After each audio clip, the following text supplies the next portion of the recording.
आपने कहा मृत्यु के बाद मिलेगा।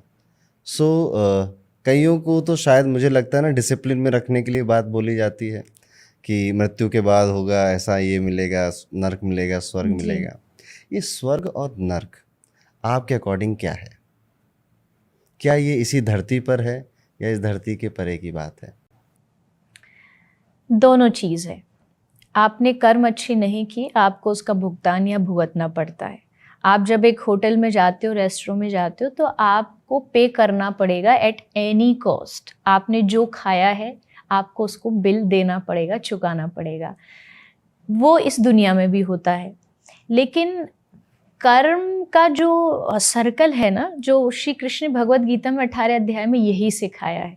तब जाके जब कृष्ण समझा रहे, तब 18वें अध्याय में अर्जुन कह रहा कि हाँ, अब मेरी जो संशय है वो खत्म हो गई।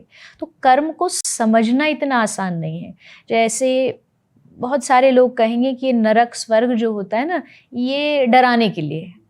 लेकिन मैं उन्हीं लोगों से पूछती हूँ कि हम जिस देश में रहते हैं उस देश का अपना एक संविधान होता है।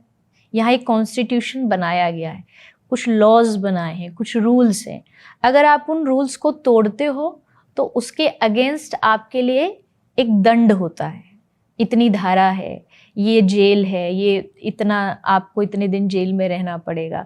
तो अगर एक राष्ट्र जो है, एक देश जो है, अगर वो बिना कॉन्स्टिट्यूशन नहीं चल सकता, तो इतना बड़ा जो नेचर है इसमें भी कोई ना कोई तो संविधान होगा, कोई ना कोई दंड व्यवस्था होगी।